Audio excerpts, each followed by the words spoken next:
होगी NEET UGC की परीक्षा। बड़ी खबर इस वक्त की, सुप्रीम कोर्ट में यहां विपक्ष को करारा तमाचा लगा है।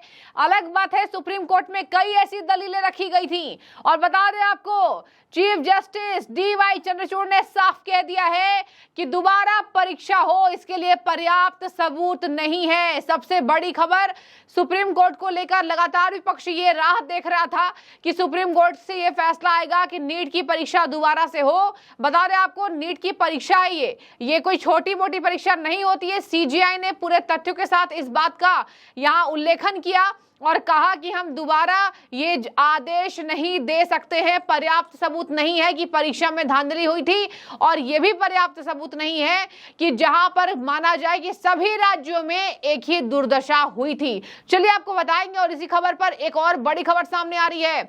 याचिकाकर्ता के बड़े वकील सुप्रीम कोर्ट में मैथ्यू नेदुम्परा सीजीआई चंद्रचूड़ से भिड़ते हुए नजर आए थे, जहां chief justice of India DY Chandrachud ने उन्हें सुप्रीम कोर्ट के अंदर ही लताड़ लगाई और कहा, I have to call security to get you out. यहां बड़ी लताड़ लगी है याचिकाकर्ता के बड़े वकील पर, जब उन्होंने ये कहा लास्ट में कि since I am in this profession, मैं 1979 से इस प्रोफेशन में हूं, तो आप मुझे ऐसे बात नहीं कर सकते हैं। आपको बता दें दर्शकों, याचिकाकर्ता तमाम तरीके से भड़क उठे थे जब सीजीआई ने आदेश दिया था। हालांकि 3 जजों की बेंच थी। आपको बता दें, सुप्रीम कोर्ट में मुख्य न्यायाधीश डीवाई चंद्रचूड़, जस्टिस पारदीवाला और जस्टिस मनोज मिश्रा जी थे। इन तीनों जजों ने एक साथ सामूहिक तौर पर फैसला सुना दिया कि दोबारा परीक्षा नहीं होगी। तमाम प्रतिक्रियाएं सामने आ रही हैं। राहुल गांधी अभी पता नहीं क्या कर रहे होंगे। राहुल गांधी ने सोचा कि चलिए स्टूडेंट्स के कंधों पर बंदूक रखकर नरेंद्र मोदी की सरकार के ऊपर चलाया जाए। हालांकि यह हथकंडा काम नहीं आया। बहुत बड़ी लताड़ है 2024 की।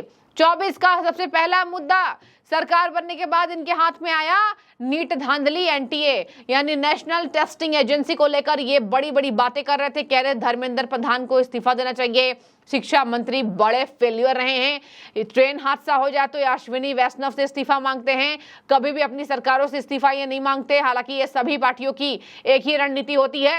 धर्मेंद्र प्रधान को देखिए कहीं ना कहीं ये राहत है। हालांकि ये बातें भी है कि उन तमाम विद्यार्थियों को क्या, लेकिन दर्शकों सुप्रीम कोर्ट है ये। सुप्रीम कोर्ट में एक एक बात को खंगाली जाती है। ये पूरा इतने बड़े देश में दोबारा से परीक्षा कराना इतना संभव नहीं है, इतना आसान नहीं है। सुप्रीम कोर्ट ने साफ कह दिया कि अगर आप ये कह रहे हैं कि हम दोबारा से इसको जस्टिफाई करें कि कैसे परीक्षा में धांधली हुई है, तो इसके लिए पर्याप्त सबूत हम नहीं फाइंड कर पा रहे हैं, ये खुद सीजीआई चंद्रचूड़ ने कहा। लेकिन चलिए आज बड़ी नजर ये डालेंगे दर्शकों, मैथ्यूज नेदुम्परा ने क्यों नाराज कर दिया सीजीआई को। देखिए मैं आपको बता दूं, एक वकील दलील रख रहे थे, उसी के बीच में मैथ्यूज नेदुम्परा याचिकाकर्ता के बड़े वकील, उन्होंने कहा मैं यहां सीनियर हूं। तब सीजीआई भड़के। सीजीआई ने कहा कि आप ये नहीं बताइए कौन सीनियर है कौन नहीं है, मुझे सिक्योरिटी बुलाना पड़ेगा क्योंकि आप अपनी लिमिट को क्रॉस कर रहे हैं। बहस हुई है सुप्रीम कोर्ट के, कहीं ना कहीं यहां पर बता दें आपको, एक डेकोरम को खराब करने की कोशिश की गई है मैथ्यूज नेदुम्परा के द्वारा। हालांकि बाद में उन्हें बहुत ज्यादा बेइज्जती महसूस होने लगी तो खुद उन्होंने कोर्ट परिसर को छोड़कर वो चले गए। जब सीजीआई ने कहा कि मैं आपको बाहर निकाल दूंगा सिक्योरिटी से, तो उन्होंने कहा आपको ऐसे करने की जरूरत नहीं है, मैं खुद जा रहा हूं और मैं बड़ा वकील हूं। सुप्रीम कोर्ट को भी पता होना चाहिए देश में क्या चल रहा है। एक आखिरी आशा का किरण सुप्रीम कोर्ट था। अगर वो किरण भी हमें कोई दिशा नहीं दे रहा है तो हम कहाँ जाएंगे? क्या दबाव है क्या कोर्ट के ऊपर? चलिए, 1979 से ही मैं इस प्रोफेशन में हूं, 1980 से लगभग। और देखिए यहां पर कहा गया मैथ्यूज नेदुम्परा गैलरी में आ रहे थे, जिसके बाद सीजीआई नाराज हो गए। वॉकआउट करने पर भी सीजीआई ने लताड़ लगाया। सुनिए, उन्होंने कहा आप ऐसे गैलरी में नहीं आ सकते हैं, कोई सिक्योरिटी को बुलाओ। इस पर वकील मैथ्यूज नाराज हो गए सीजीआई से और कहा कि ऐसे आप करेंगे, मुझे आपसे ये उम्मीद नहीं थी। तो सुप्रीम कोर्ट में गहमा गहमी आज ये माहौल देखने को मिला। मैथ्यूज नेदुम्परा ने बाद में कहा कि मैंने कोई गलत काम नहीं किया है। याचिकाकर्ता के वकील मैथ्यूज नेदुम्परा ने कहा कि मैं जस्टिस पारदीवाला और सीजीआई द्वारा उठाए गए सवालों के जवाब देना चाहता था। देखिए यहाँ पर जब नीट परीक्षा रद्द हुई, देखिए पहले तो हम इस ऑर्डर का स्वागत करते हैं और हमारी सरकार की, हमारी मंत्रालय की पहले से ही स्टैंड थी कि कोर्ट का जो भी आदेश आएगा उस आदेश को हम मानेंगे। हमारे माननीय मंत्री श्री धर्मेंद्र प्रधान जी ने भी बार बार ये दोहराया है, हाउस में भी उन्होंने बोला है कि हम कुछ हाइड नहीं करना चाहते, पूरा इन्वेस्टिगेशन हो और सीबीआई इन्वेस्टिगेशन कर भी रही है। और जिस तरीके से ये ऑर्डर आया और उसमें जो इम्पोर्टेंट पार्ट है कि कोर्ट ने चीफ जस्टिस डीवाई चंद्रचूड़ जी ने जो ऑब्जर्वेशन रखा उसमें उन्होंने बताया कि ऐसे रिकॉर्ड में ऐसा कुछ नहीं है जिससे कहा जा सकता है कि बड़ी तरीके से कोई लीकेज हुआ है या ब्रीच इन द प्रोसीड्योर हुआ है। तो ये मुझे लगता है कि ये ऑब्जर्वेशन जो है वो हमारी सरकार तथा एनटीए की जो इंटीग्रिटी है और ट्रांसपेरेंसी है उसके ऊपर एक मोहर है। और सबसे बड़ी बात जी, इतने जो स्टूडेंट्स थे जो एंजाइटी में रह रहे थे, उनके पेरेंट्स वगैरह परिवार रह रहा था, तो सबसे इन सब से उनको अब निजात मिलेगा और हम आगे बढ़ेंगे। अभी काउंसलिंग वगैरह होंगे और नए जो स्टूडेंट्स है वो नए मेडिकल कॉलेज में उनका एडमिशन भी मिल जाएगा। परीक्षा को लेकर बड़ा फैसला आया कि दोबारा हम एग्जाम नहीं करा सकते हैं, हम रद्द नहीं कर सकते हैं। तब उन्होंने कहा कि मेरे पास कुछ पॉइंट्स है, लेकिन वो कुछ वकीलों के बीच में कूद पड़ रहे थे। तभी सीजीआई ने कहा कि अपनी बारी का आप इंतजार कीजिए, आप बीच में बोल रहे हैं और तमाम तरीके से मैंने आपकी दलील सुन ली, लेकिन अब हम इस पर अदालत से कोई फैसला सुना नहीं सकते हैं।